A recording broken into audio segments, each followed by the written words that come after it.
Circuit the Owl's words of wisdom. Man who abuses his computer gets bad bites.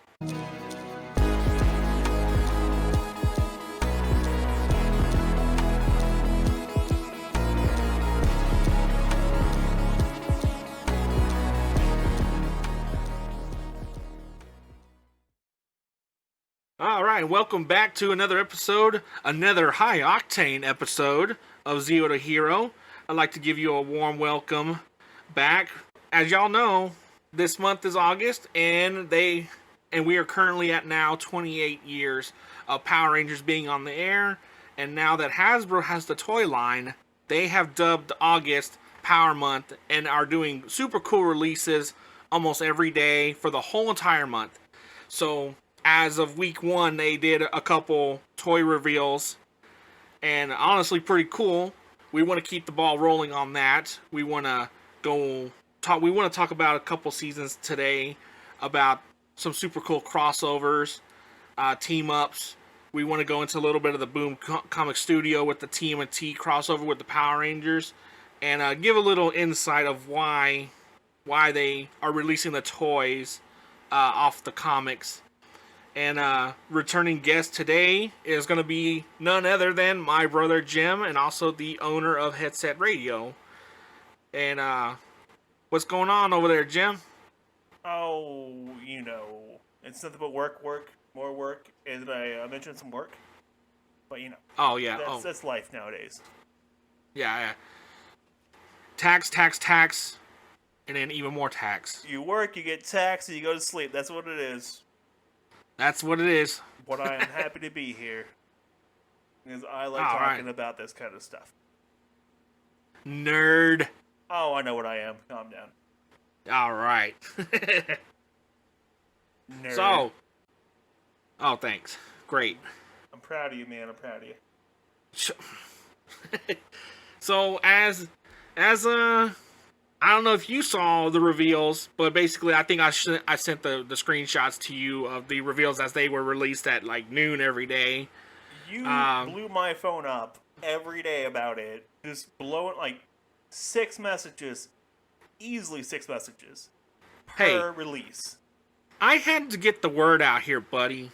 It was I was in a meeting and my phone was going nuts. I was like, well, this is going to be a thing. I looked down, I was like, I hope someone died. Oh, release for toys. Oh, yeah. Well, my wallet just died. That's what that is. Pre-order. I messaged you back going, well, there goes my holiday savings. We're not going on vacation, honey. Yeah, we're not having a Christmas this year. We're not having a Christmas. We're not celebrating any kind of holiday this year, honey. Yeah, because it's all about the pre-orders. Today's episode, what do you think? Like, we got a couple, first couple seasons we can go through and talk about the team-ups and the crossovers, which, I liked them, Oh, the whole motif behind the team-ups was, to show off all the suits and everything. And, you got the original team-up, if you want to really get into it, which was Tommy get the White Ranger powers, because that was from a different series. Ranger. Yes, that was. Yeah, yes. But the helmet and the suit looked close enough to the original Zoo Ranger suits, so they could kind of mix it, and it was fine. Right. Another crossover they said was the Alien Rangers, but I really don't picture that as a crossover, because that was supposed to be an actual season, but they had to, I guess, cram it in. Yeah, that was his own little season for itself, but man. Yeah.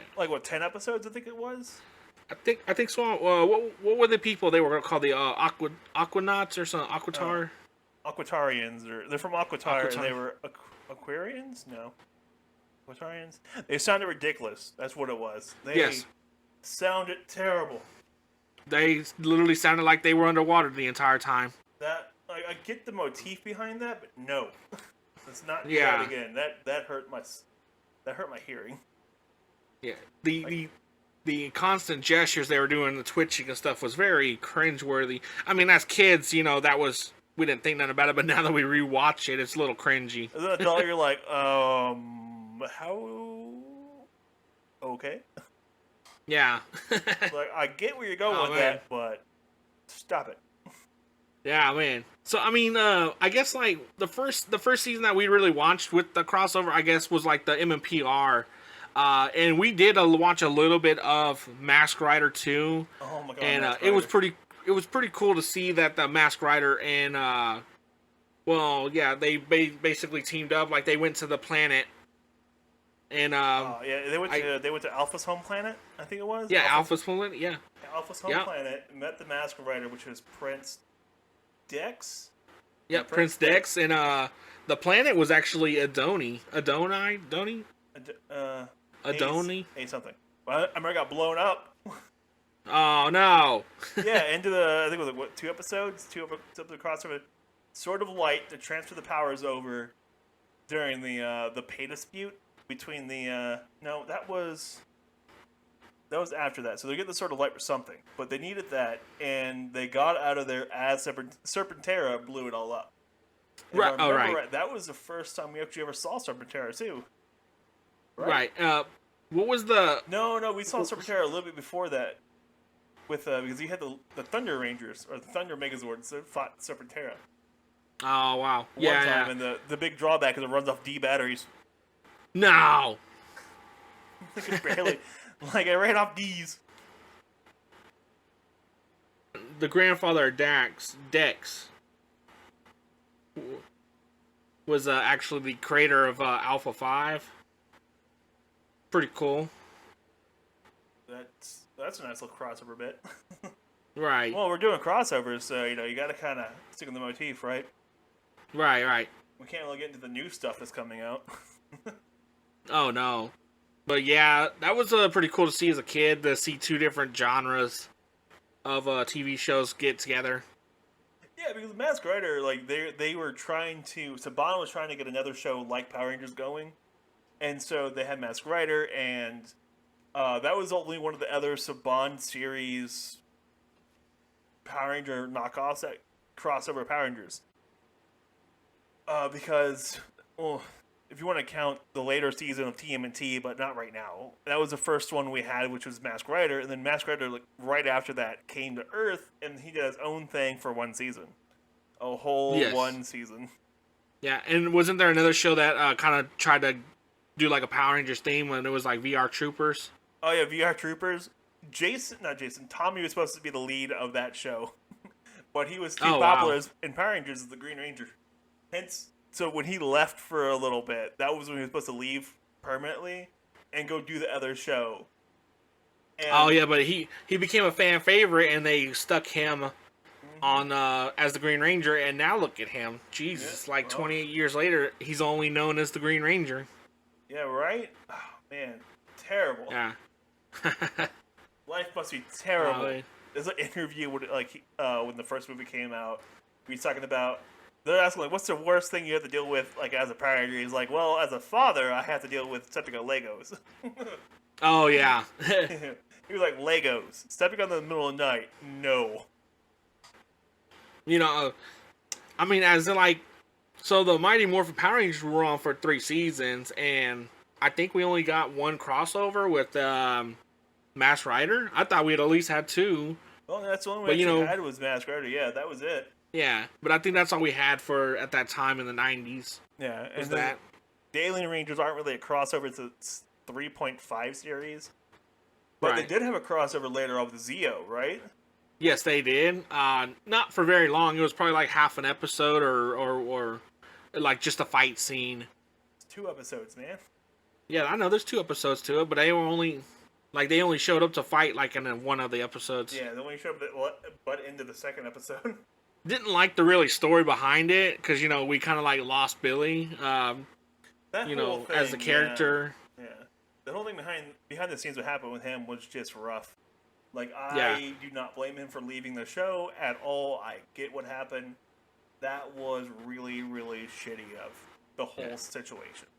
And I like how he has actually come out about it and give some insight of what happened. He said still to this day he's never seen those episodes. He's never finished Zeo. Oh, dude, I wouldn't blame him at all. Man, that was a rough moment in his life. Like, that was really bad.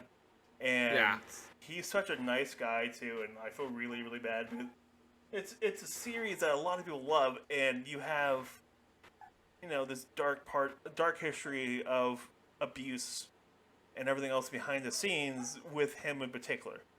And it just sucks. Yeah. And I just hated how they got rid of him on the TV show, because, like, at one point, it just wasn't even him talking. It was, like, some other guy. Yeah, some other dude talking, and then they tried to voice over with some old clips, too, and it did not work. But they had to run it because he left. David Yost left, and they had to write him off. They had to write him out. Yeah, and I think they just had to rush the write-off.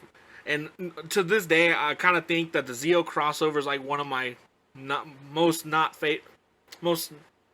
terrible ones, I should say. I was going for unfavorite. Like, who says unfavorite? Non-favorite? I think non-favorite. It's like one of my most terrible crossovers. Least favorite. Yeah. Like, don't get me wrong, the fight scene's really cool, but, like, the behind-the-scenes stuff just ruins the whole thing. It ruined the whole thing, I did not like it. And the voices for the Aquatarian Rangers is just... ouch. Yes. The entire time. But David Yost deserves all our respect for what he dealt with, and I really hope he's okay. It seems like he's okay, and he did a whole thing with the No Hate campaign and stuff like that, which is a really cool campaign. If you look it up, it's called No Hate, and he was a Gold Ranger for that, which is kind of cool. Like, they made a Gold Ranger suit that had no hate across it. It's kind of cool. Wow.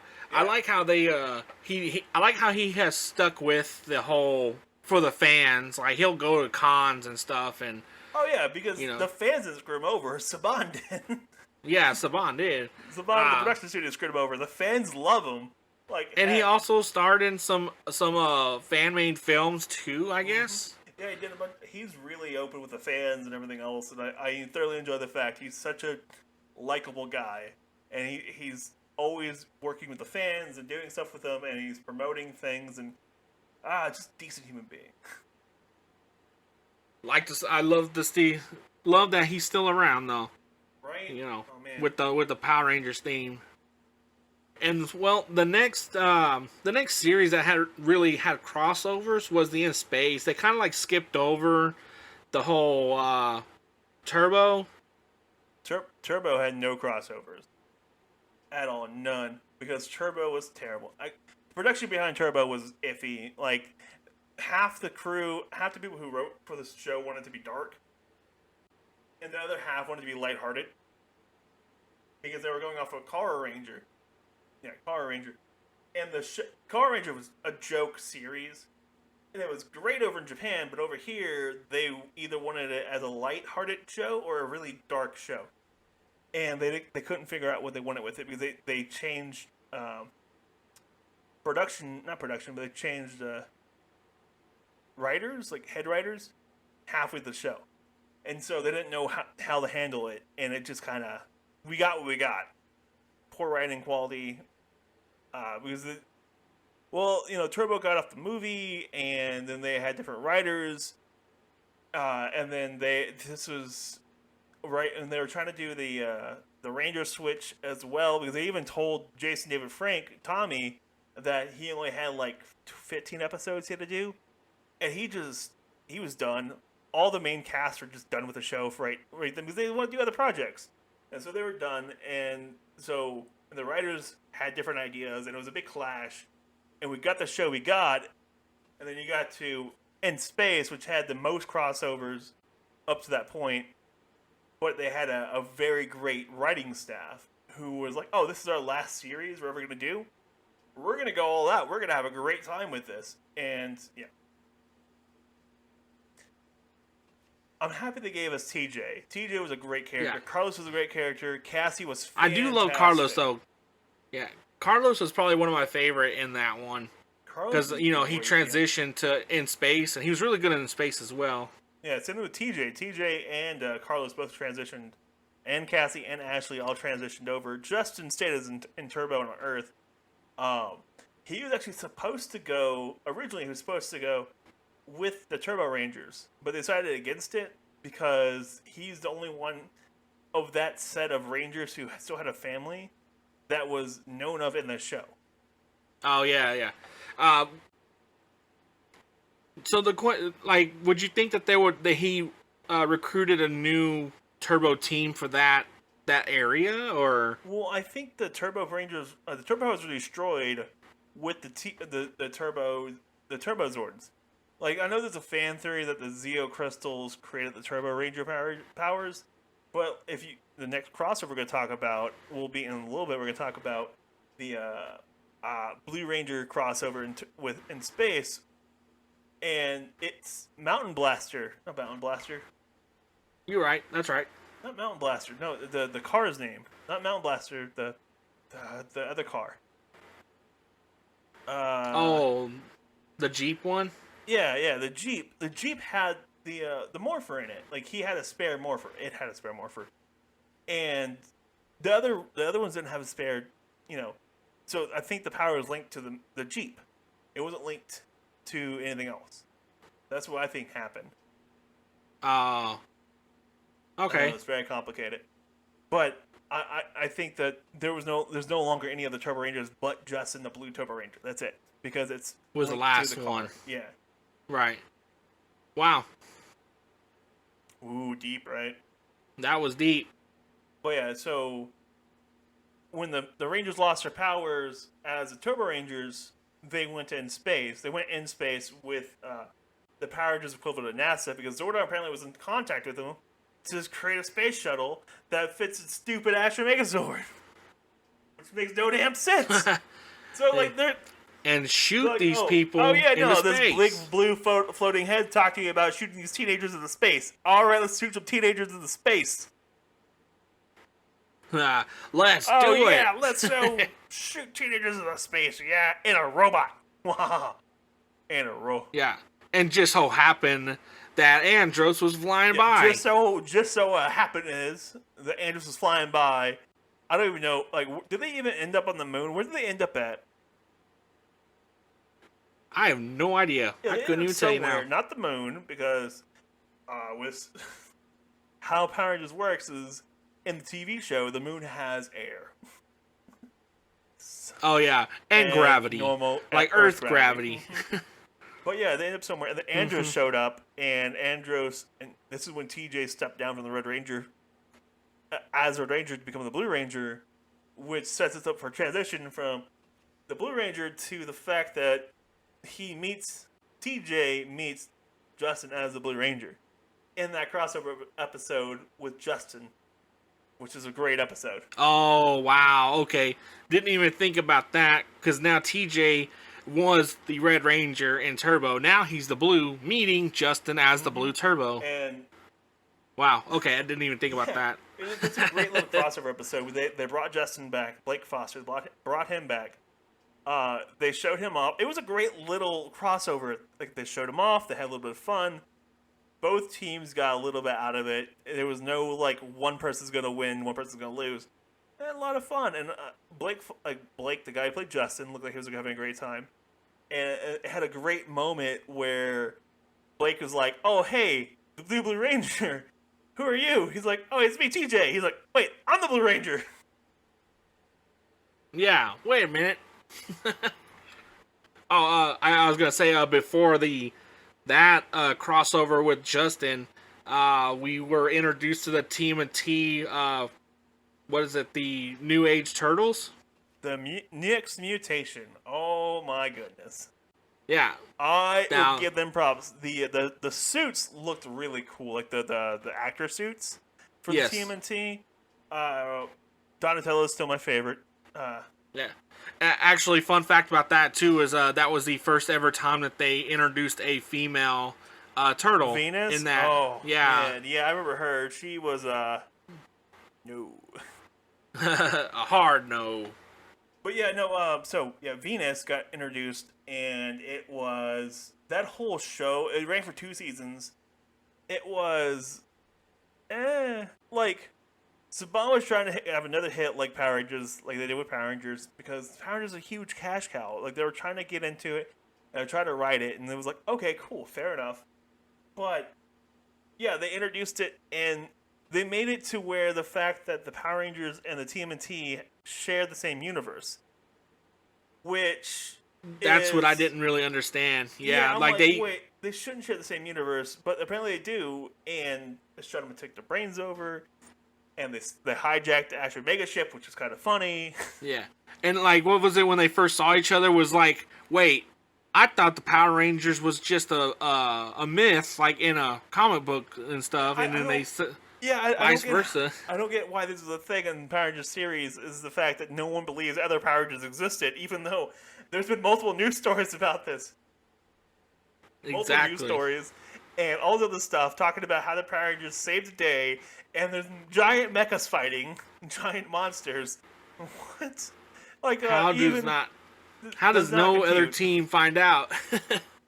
There's 6 kids in Angel Grove fighting things in California. And, California's a big thing out there, and everyone talks about crap out there. How has it not reached the other side of the country? Like, I know they're in California, but come on! Like, New York should at least have an idea what's going on. Yeah. Like, how does that not get out? Giant robots fighting, destroying things. Come on. But yeah, no, how do they not see things getting destroyed and go, oh, hey, I wonder what's happening over there. They're not getting destroyed? Oh, no. But they do answer this actually in the comics, which is great. Oh, thank you, Boom Studios, for making good comics. They don't really answer it, but it's more of the Turtles don't have they don't really care. It's not their biggest problem, so they're not going to give two flying anything about the Power Rangers because that's not their problem. Their problem is Shredder. And the Foot Clan. And the Foot Soldiers. The Foot Soldiers of the Foot Clan. The Foot. Well, the Power Rangers don't know they go to TMNT because April O'Neil keeps their stuff under wraps with the news. So they don't really have any idea about each other, but Master Splinter knows about the Power Rangers because, Master Splinter knows everything. All right. He's Master Splinter, and he's a wise old sage who was played by Mako. Mako in the original movies, I think.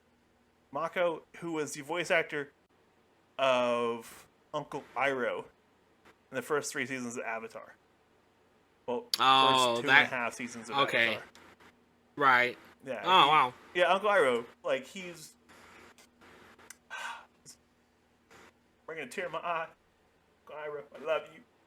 Oh. More Uncle Iroh. We need more. We don't have enough. We need more. Get a hold of yourself, buddy. No, I will not. I will sit here and cry. And we're back. And scene. And we're back from our commercial break. The bitch stopped crying.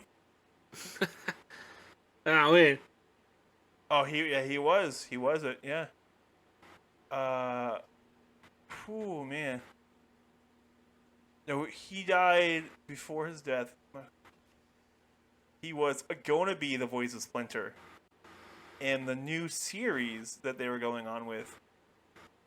Oh, that's rough. Oh, man. Okay. That sucks. Ouch. He's a really, really good voice actor. He brought a lot of life to Uncle Iroh. Okay.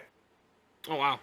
Yeah, so he was going to be the voice of Splinter in the new movie.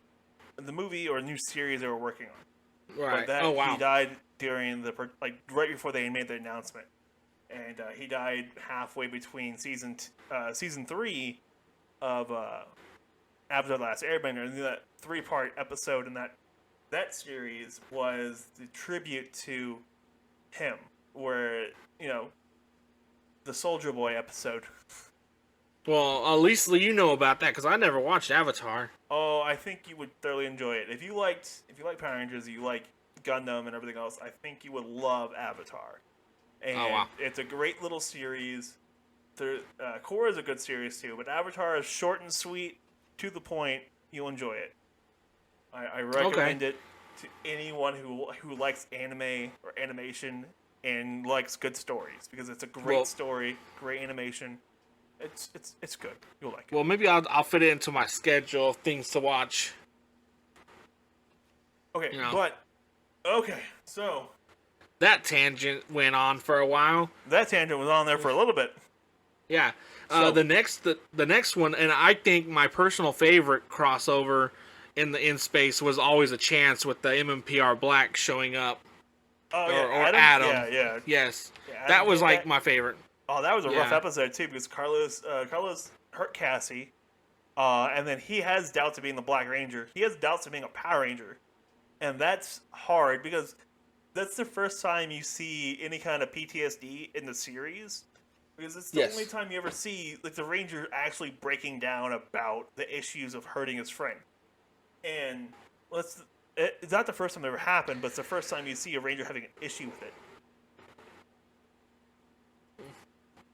Yeah.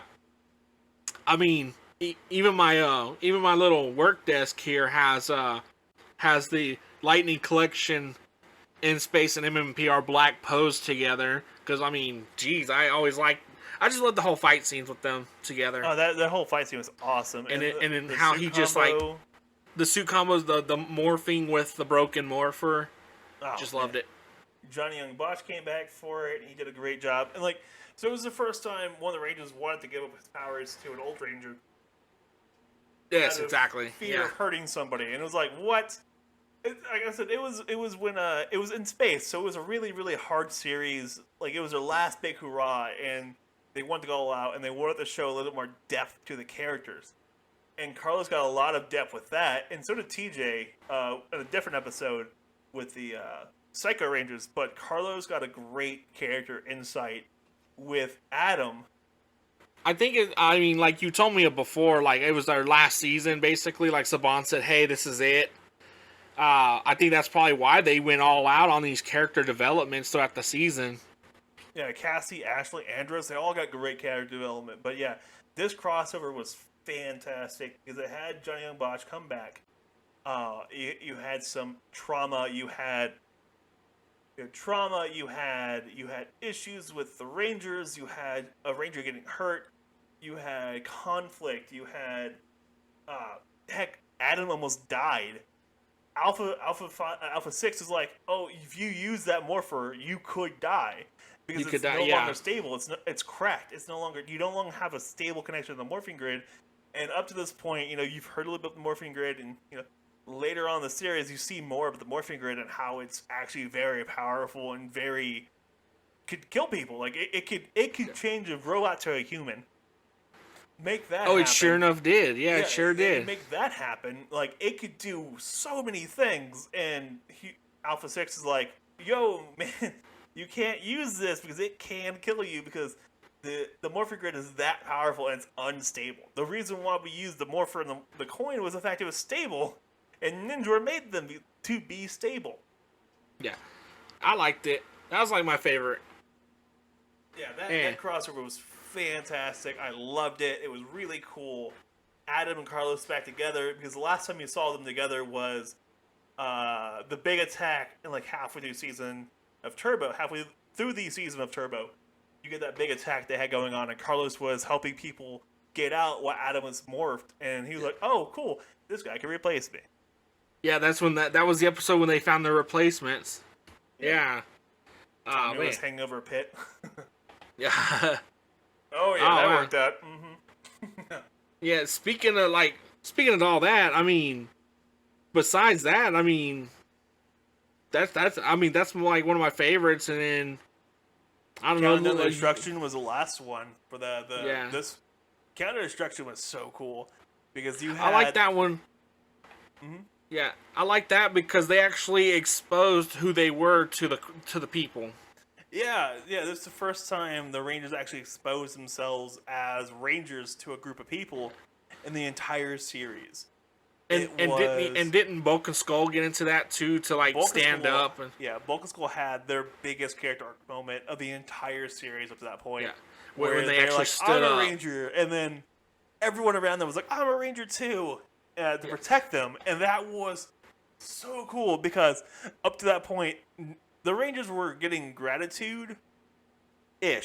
Like, they were getting some gratitude here and there, but there was never really spoken to them. So up to that point, they never actually had people be like, thank you for saving our lives. It just became a thing. And that point, the Rangers stood, like, the people stood up for the Rangers, and it was amazing. It was like one of the best. I like the endings though. That was a nice ending. They had to go out on a bang, and that was pretty good. I say that was really good.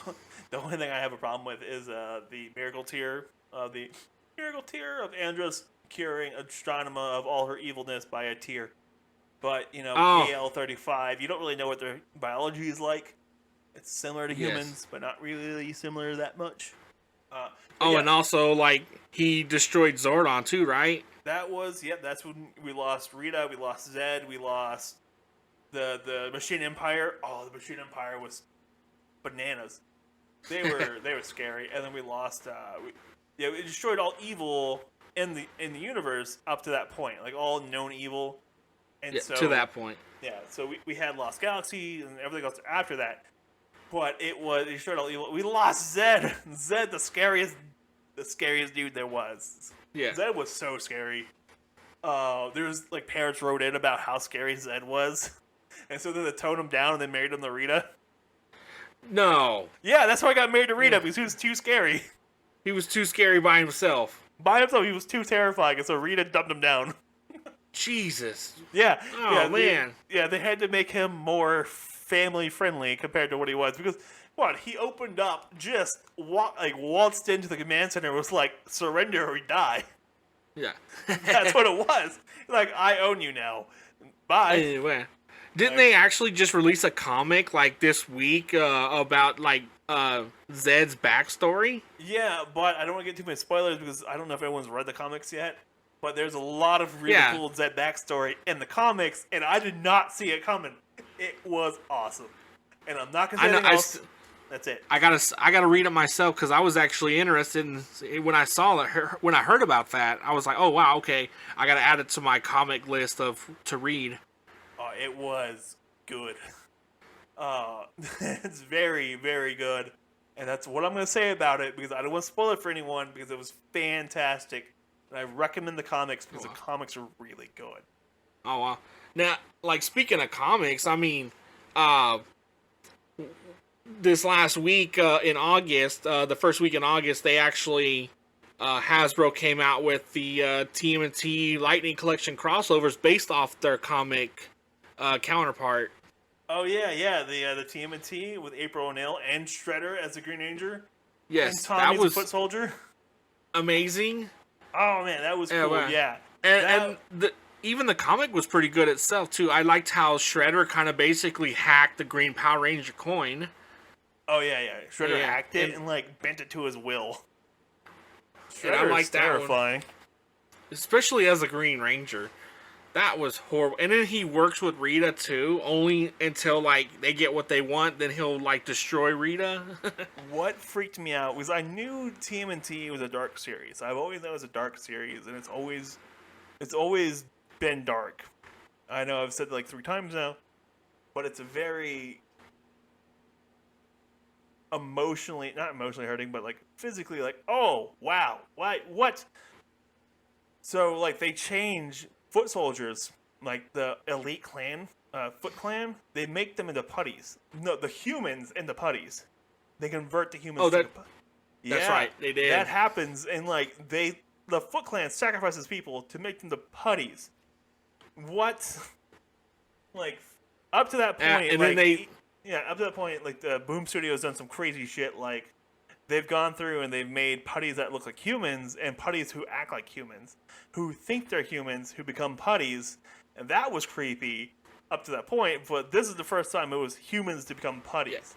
Yeah. Now is that now that's the reason why Tommy infiltrated the Foot Clan, right? Was to save Tyler from becoming one of those, right? Yeah, his or was it just like so Tyler's adopted family reached out to Tommy about the fact that Tyler was no longer in contact with them, and that he was getting into some weird stuff. Tommy and Tyler were in the same orphanage home, right? Yeah, this is actually when I found out. Well, I should have known this before, but this is where you find out that Tommy was adopted. Yeah, that's the first time I ever knew about that, too. And that's why he has a brother who's an American Indian brother, which makes total sense. But, yeah, it's like in Zeo, you find out Tommy has a brother, and he's not related to him. Like, he's not in his family. Like, he's in his family, he's not in his home family, so it's his actual blood brother. So Tommy was adopted, and you find that on Zeo, and this just confirms it more. You get better confirmation, more of Tommy's backstory, which he was an orphan, which makes a lot of sense. It makes a lot of sense, yeah. And it's pretty cool how he did like that. He infiltrated the system just to try and save Tyler, but Tyler was too far gone by then to actually to go with Tommy. Yeah. He betrayed Tommy and got Shredder the Green Ranger power coin and the Morpher, and so that's how Shredder got the powers. Is the fact that his buddy Tyler betrayed him, and so you get to the actual, like, not ending, but like near the last big fight where Tommy's trying to save Tyler again by defending him against these super elite putty foot soldiers. And Tyler's like, "Oh, hey, these people are attacking us too, the elites. Oh no, what have I done?"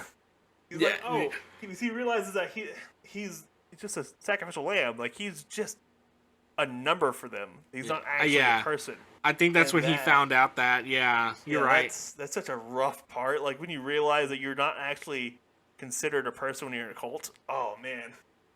And it's harder for the person that tells him that, too. Like, hey, you need to get out of here because, like you said, you're just a number to them. You don't mean nothing. And then he sees it.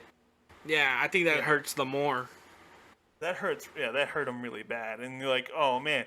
And so when they leave, like, Tommy rescues him and all the other elite foot soldiers, but they all realize it too. Like, they're just numbers. They're just warm bodies that are there to be sacrificed to whatever needs to be sacrificed to. Yeah, that's what it was. The question is, so basically in the first fight with Rita and Shredder as the Green Ranger, Rita set like a spell or something, or a field that wouldn't allow the Rangers to morph, so they had to give up their coins to the Turtles, right? Yeah. So there was this really cool thing in the original comics, the original Boom comics, where there was, if you manipulate the morphing grid with the green Chaos Energy Crystal, you could make the other Rangers stop morphing. Oh, and that explains that's that. where that's from. Yeah, that's what I'm thinking that's from. But they were changing they were changed in their DNA so they couldn't morph. But I think it's more along the lines of the Dragon Crystal, or the Dragon Zord power prevented them from morphing. Them particularly the morphing. And so they were like, well, we can't morph, but other people can. And so they gave other people can. Yeah, so they gave the Turtles the morphing, the morphers of the coins, and they morphed. Donatello as the Black Ranger was awesome. I just like Donatello. Donatello is interesting to me. Yeah, I like how they had humor about it in the comic. We're like, do we get to choose our own colors? It's like, why don't you lead, Leonardo? Well, Raphael, you're the one who want to be Red Ranger. Yeah. It's like, you're the one leading. I liked it, and then the whole design too behind it. I love the design of the suits on the Turtles. Changed and everything too, and it adjusted to their bodies, which was really really interesting, because the whole concept behind the morphing was the fact that you were, look at Justin in Turbo. He went from a kid body to an adult body, like a teenage body, and so he could fight. But in the comics, they go from turtles to turtles with really cool suits on. Yeah, what really sold it for me was the weapons. Their weapons adapted. Yeah, I love that. That was cool. Nunchucks with daggers at the end of them? Yes. I mean, was it the Tyranno sword as what they call size? Yeah, the Tyranno sword was 2 size. Yeah. Dude, that's so cool. And then the power axe got an extension. Yeah, an extension. Staff. Yeah, that was like super cool. And then how April said that when she was a Pink Power Ranger, that like she knew nothing about martial arts or anything like that, but apparently when she was shooting the bow, like she knew everything, how to shoot a bow. Yeah, that actually goes back to the other comics. It goes back to the Year One comics, which is really cool. So in Year One series, the Rangers are learning how to use their powers. And the fact that the Trini and Jason go on an adventure, and you find out that the suits kind of put the bodies on autopilot, so they could do all the cool stuff. It kind of puts on autopilot, so they're trained to do the cooler stuff. And so like Kimberly can shoot the bow, even though she's never had any bow practice either. April O'Neil. And then driving the Megazord too. The Megazord comes along with it. So, you're in the suit. The suit will kind of guide you on how to control the Megazord. Not fully, but just kind of point you in the right direction. And okay, so there was a space fight with Jason and Trini. There was a space fight on a different planet. So not really a space fight, but a different planet fight. And you find out that the Ranger boots has rockets in them, so they can jet around. It's really cool. That's great. Yeah. So this is the comic where Jason, I think it's comic 7 or 8, where Jason and Trini switch powers. And so up to this point, Jason's had the Red Ranger power with the sword, and Trini's had the daggers. And the powers are completely different from each other. So Jason even comments on like, oh, hey, I feel different, and these powers don't work how I think they would work. And Trini's like, yeah, these powers, like, you have more brute strength, and like, I now have more brute strength than I had as a Yellow Ranger, and I'm less nimble. And so each Ranger has a different set of skills that come along with the suit, which I think is really cool. I am glad I am asking you this, because I am still new to the comics, so I'm actually still... I'm still interesting. New. Yeah, I need to actually sit down and read these things, because there's a lot of stuff that I don't know, that I've only watched TV series, so actually seeing the backstories of these things would be pretty cool. Read the comics. The comics are fantastic, and I read those comics when I was in California. I was right outside of San Francisco, so I was I want to say I was like 3 hours away from the power center, the power center. Oh, that's right. Yeah, that's right. Yeah, and I got turned away last time. I was in L.A. I went up to Simi Valley and went to go see if I can get over there, and they were closed because of COVID. And I was like, dang it. It was right at the start of COVID. I was like trying to sneak on the campus so I could look at it, because it's the human library of some campus, and I can't remember the campus name, but it's a library on the campus. It's really cool. It's a really cool setup how it looks. And it's a library, and you're like, oh, a library? No, it's a power center. Well, I saw that they actually opened. Damn it. I saw they opened that thing up for an Airbnb or something like that. Like multiple families can go in and stay there. Hold up, you said it's Airbnb now? Oh no! Hold up, we're going to California. Yeah. What do you think? What do you think of the line when I showed you the pictures of the releases of these Lightning Collection? I am crossovers? Really happy about it, because I want to see more crossover stuff. I want to. I want to see their interpretation of the comics. I want to see more comic stuff. Up to this point, the only two things we got for the comics is Lord Draken and Ranger Slayer, which Ranger Slayer is really cool, by the way. If you don't know anything about her, she is baller. Right, I know a little bit about it, of hers. I am super excited about seeing more stuff in the comics. So the comic stuff, we're getting a little bit at a time. We're getting a little bit more, and they just had a nice little arc for the Phantom Ranger, and we just got the toy. Like we're getting the Lightning figure for the Phantom Ranger, and I'm like, yes, keep it in continuity. Come on, guys, let's do it. Woohoo! Oh wow, yeah, I like that too. I like seeing that too. I do need to read the comics to understand some of the figures that are coming out. I feel so far behind. I'll tell you one thing: the comics are really fast. They're comics. They're not gonna take you forever. Like look at so the Batman movie. So Batman, the Christopher Nolan Batman movie, the first one. Oh, yes. It's like a 2.5 hour long movie, but to read the comic arc that was for that, it's like an hour and a half.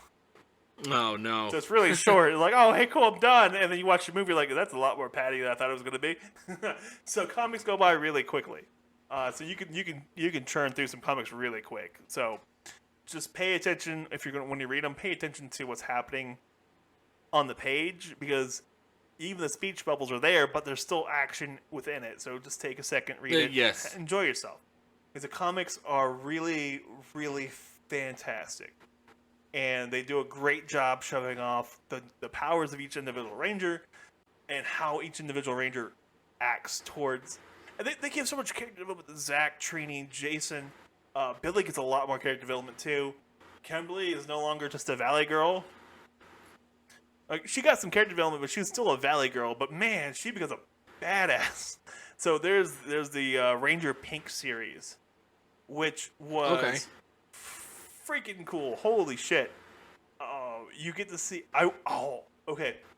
So Ranger Pink series has this really cool moment where they're able to use a sort of light to transfer her powers for the people to get them in because they had a situation where they needed more rangers.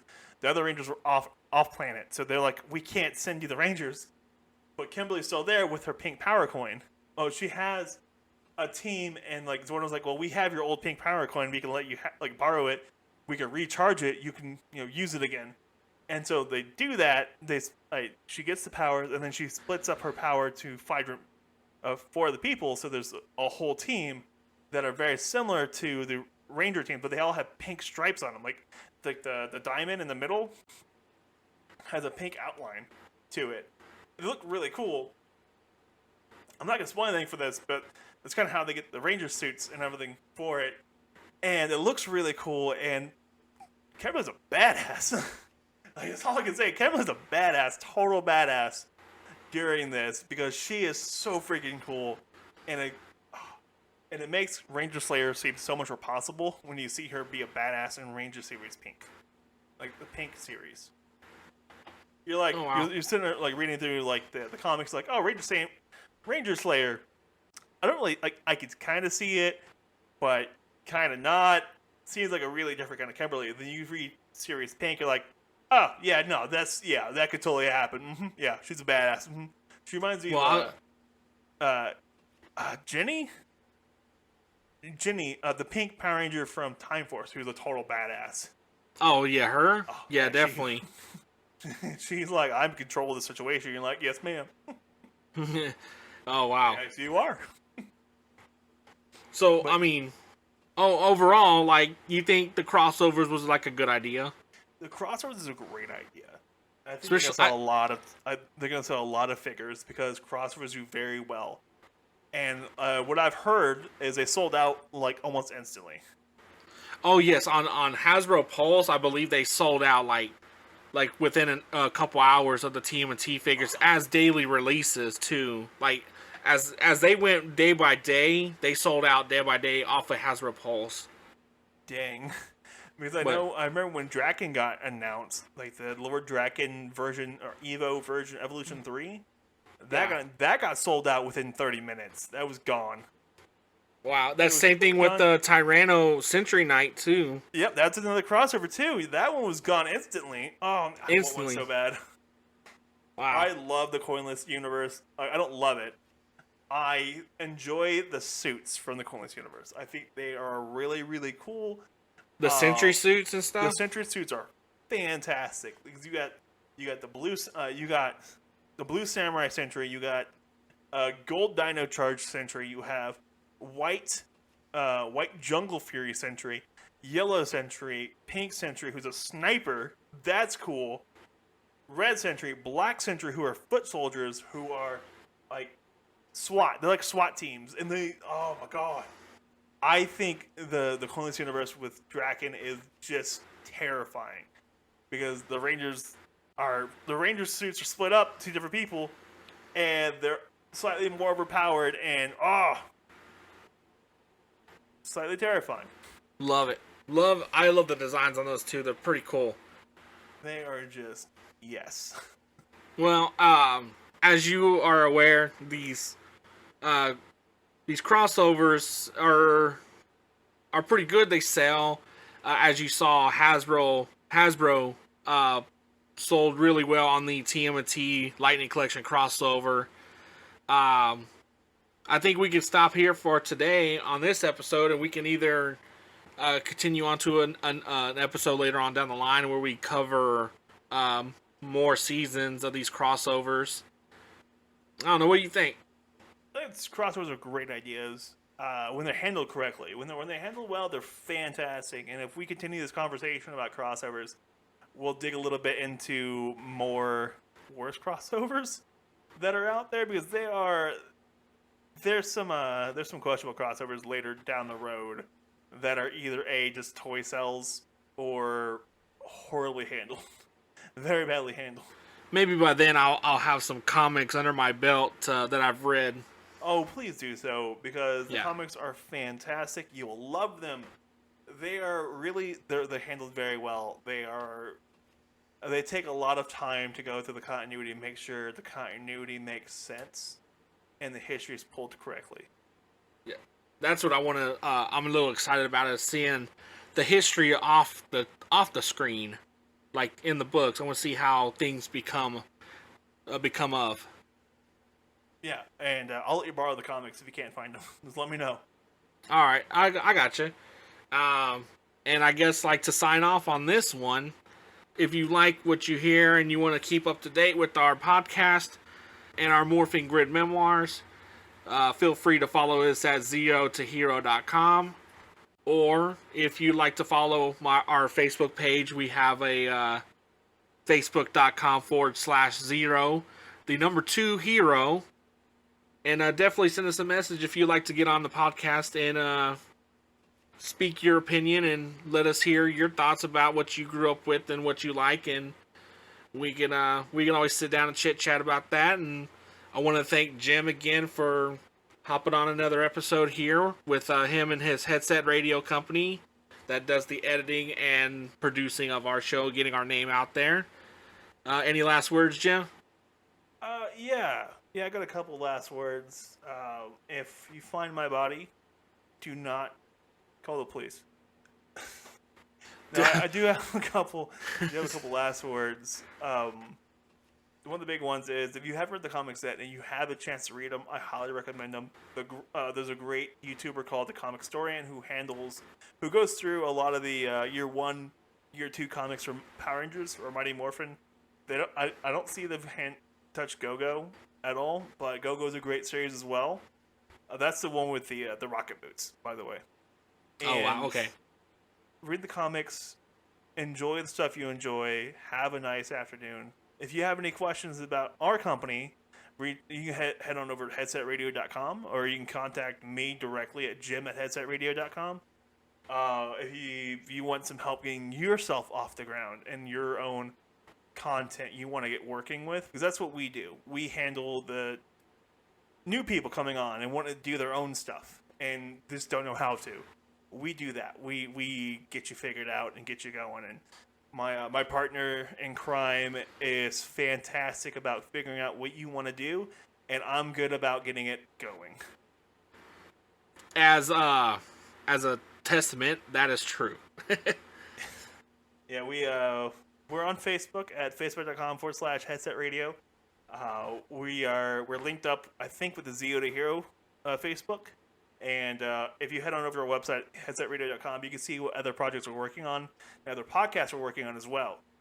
And if you just even have some questions about how to get started, let us know. I can answer some questions, and me and my partner can handle some questions and kind of point you in the right direction. Just like the power suits. Boom! Yeah. Pulled it back together. All right, and thanks again for joining another episode. See ya.